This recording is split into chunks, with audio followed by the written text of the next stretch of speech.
ಮುಂದೆ ಬೆಳೆಯೋ ಥರ ನೀವೆಲ್ಲ ಆಶೀರ್ವಾದ ಮಾಡಿ. ನೋವು ಏನು ಬರಲ್ಲ. ಗುಡ್ ಮಾರ್ನಿಂಗ್, ನನ್ನ ಹೆಸರು ಕವಿತಾ ಅಂತ. ನಮ್ಮಮ್ಮ ಇವತ್ತು ಮಟನ್ ಸರ್ ವ್ಲಾಗ್ ಮಾಡ್ತಾ ಇದ್ದಾರೆ. ಬನ್ನಿ ಹೇಗೆ ಮಾಡ್ತಾರೆ ಅಂತ ತೋರಿಸೋಣ. ಇದು ಬಂದು ನಮ್ಮಮ್ಮ. ಅಮ್ಮ ಹಾಯ್ ಮಾಡಿ. ಹಾಯ್. ಬನ್ನಿ ಮಟನ್ ಸರ್. ಈರುಳ್ಳಿ. ಓಕೆ. ಈರುಳ್ಳಿ ಒಂದು ಸ್ವಲ್ಪ ಎಣ್ಣೆಲಿ ಫ್ರೈ ಮಾಡ್ಕೋಬೇಕು. ಓಕೆ. ಆಮೇಲೆ ಒಂದು ಟೊಮಾಟೊ, ಶುಂಠಿ, ಕೊತ್ತಂಬರಿ, ಪುದೀನ, ಸ್ವಲ್ಪ ಕಾಯಿ, ಸ್ವಲ್ಪ ನೀರು ಗ್ರೈಂಡ್ ಮಾಡ್ಕೋಬೇಕು. ನಮ್ಮಮ್ಮನೇ ಮಾಡಿರೋ ಮಟನ್ ಸಾಂಬಾರ್ ಪೌಡರ್. ಅಮ್ಮ ಅಲ್ವಾ ನಮ್ಮ? ಹೌದು, 3 ಸ್ಪೂನ್ ಮಟನ್ ಸಾಂಬಾರ್ ಪುಡಿ. ಓಕೆ. ಇದನ್ನು ರುಬ್ಬೇಕಮ್ಮ? ಗ್ರೈಂಡ್ ಮಾಡ್ಕೊಂಡು ಸ್ವಲ್ಪ ಈರುಳ್ಳಿ ಹಾಕ್ತಾ ಇದ್ದೀನಿ. ಓಕೆ. 1 kg ಮಟನ್ ಸಾಂಬಾರ್ಗೆ ರೆಡಿ ಮಾಡ್ತಾ ಇದ್ದೀನಿ. ಸ್ವಲ್ಪ ಅರಿಶಿನ ಪುಡಿ ಹಾಕ್ತಾ ಇದ್ದೀನಿ. ನೀವು ಮಟನ್ ಸಾಂಬಾರ್ ಟ್ರೈ ಮಾಡಿ, ತುಂಬ ಚೆನ್ನಾಗಿರುತ್ತೆ ನಮ್ಮಮ್ಮ ಮಾಡೋ ಮಟನ್ ಸಾಂಬಾರ್. ನಾವೆಲ್ಲ ಹಳ್ಳಿ ಸ್ಟೈಲಲ್ಲಿ ಮಾಡ್ತಾ ಇರೋದು ಮಟನ್ ಸಾಂಬಾರು. 1 kg ಮಟನ್ ಇದು ತೊಳೆದು ಕ್ಲೀನ್ ಮಾಡಿ ಇಟ್ಕೊಂಡಿದ್ದೀನಿ. ಮಟನ್ ಸಾಂಬಾರ್ ಇಷ್ಟ, ಚಿಕನ್ ನಮಗೆಲ್ಲ ಮಟನ್ ಸಾಂಬಾರು ಇಷ್ಟ. ನಮ್ಮ ಯಜಮಾನಿಗಂತೂ ತುಂಬಾ ಇಷ್ಟ ಮಟನ್ ಸಾಂಬಾರು.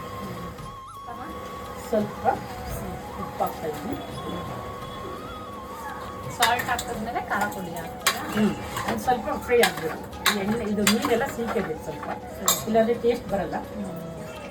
ಖಾರ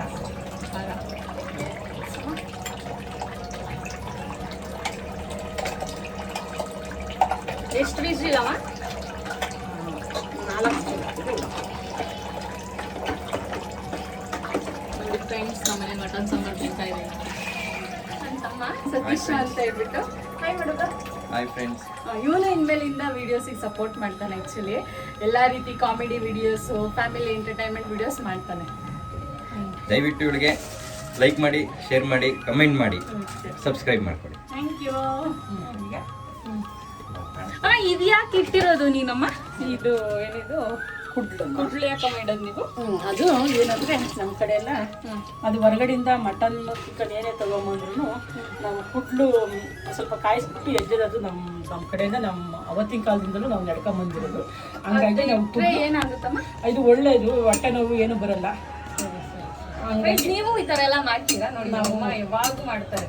ನಾವು ಚಿಕನ್ ಮಾಡಲಿ ಮಟನ್ ಮಾಡಲಿ ನಾವು ಇದೇ ಥರ ಮಾಡ್ತೀವಿ. ಕುಡ್ಲಿ ಇಟ್ಬಿಟ್ಟು ಹಿಂಗೊಂದು ಸ್ವಲ್ಪ ಸಾಂಬಾರು ಒಂದು ಸ್ವಲ್ಪ ಹಿಂಗೆ ಮಾಡ್ತೀವಿ. ಸರ್ ನೀವು ಕಮೆಂಟ್ ಮಾಡಿ, ಲೈಕ್ ಈ ಥರನೇ ನೀವು ಕುಡ್ಲೋದೆಲ್ಲ ಯೂಸ್ ಮಾಡ್ತೀರಾ ಅಂತ ಹೇಳ್ಬಿಟ್ಟು. ಅಮ್ಮ, ನೀವು ಮಟನ್ ಸಾಂಬಾರ್ಗೂ ಯೂಸ್ ಮಾಡ್ತೀವಿ, ಚಿಕನ್ ಎರಡು ಏನೇ ಸಾಂಬಾರು ಮಾಡಿ ನಾವು ನಾನ್ ವೆಜ್ ಏನೇ ಮಾಡಿದ್ರು ಈ ಥರ ಕುಡ್ಲೆ ಇದ್ದದ್ದು ನಾವು ನಮ್ಮ ನಡ್ಕೊಂಬಂದಿರೋದು. ನಮಗೆ ಅವತ್ತಿಂದಲೂ ಮಾಡ್ತಾ ಇದ್ದೀವಿ. ಅದು ಹೊಟ್ಟೆ ನೋವು ಬರಲ್ಲ, ಹೊರಗಡೆಯಿಂದ ತಂದಿರೋ ಮಟನ್ ಅಲ್ವಾ, ಹಂಗಾಗಿ ಏನು ತೊಂದರೆ ಆಗಬಾರ್ದು ಅನ್ನೋ ಉದ್ದೇಶಕ್ಕೆ ಈ ಥರ ಮಾಡೋದು ನಾವು. 5 ವಿಷಯ 4 ವಿಷಯ ಆದರೆ ಹೋಗ್ತೀವಿ. ಫ್ರೆಂಡ್ಸ್, ಇವತ್ತಿನ ವಿಡಿಯೋ ಸಾಕು ಅನಿಸುತ್ತೆ. ಮಟನ್ ಸಾಂಬಾರ್ ವ್ಲಾಗ್ ಹಾಕ್ತೀನಿ ನಾನು. ರೆಸಿಪಿ ಬೇಕಂದರೆ ಕಮೆಂಟ್ ಮಾಡಿ. ನೆಕ್ಸ್ಟ್ ವಿಡಿಯೋದಲ್ಲಿ ಸಿಗ್ತೀನಿ. ಎಲ್ಲರೂ ಲೈಕ್ ಮಾಡಿ, ಶೇರ್ ಮಾಡಿ, ಸಪೋರ್ಟ್ ಮಾಡಿ ಆ್ಯಂಡ್ ಸಬ್ಸ್ಕ್ರೈಬ್ ಮಾಡಿ. Thank you so much. Bye. ಇದೇ ಥರ ನನ್ನ ಮಗಳಿಗೆ ಮುಂದಕ್ಕೂ ಇದೇ ಥರ ಸಪೋರ್ಟ್ ಮಾಡ್ತಾಯಿದ್ದೆ. ಅವಳು ಚೆನ್ನಾಗಿ ಇನ್ನು ಮುಂದೆ ಚೆನ್ನಾಗಿ ವೀಡಿಯೋಗಳೆಲ್ಲ ಮಾಡಿ ಆಗ್ತಾ ಇರ್ತಾಳೆ.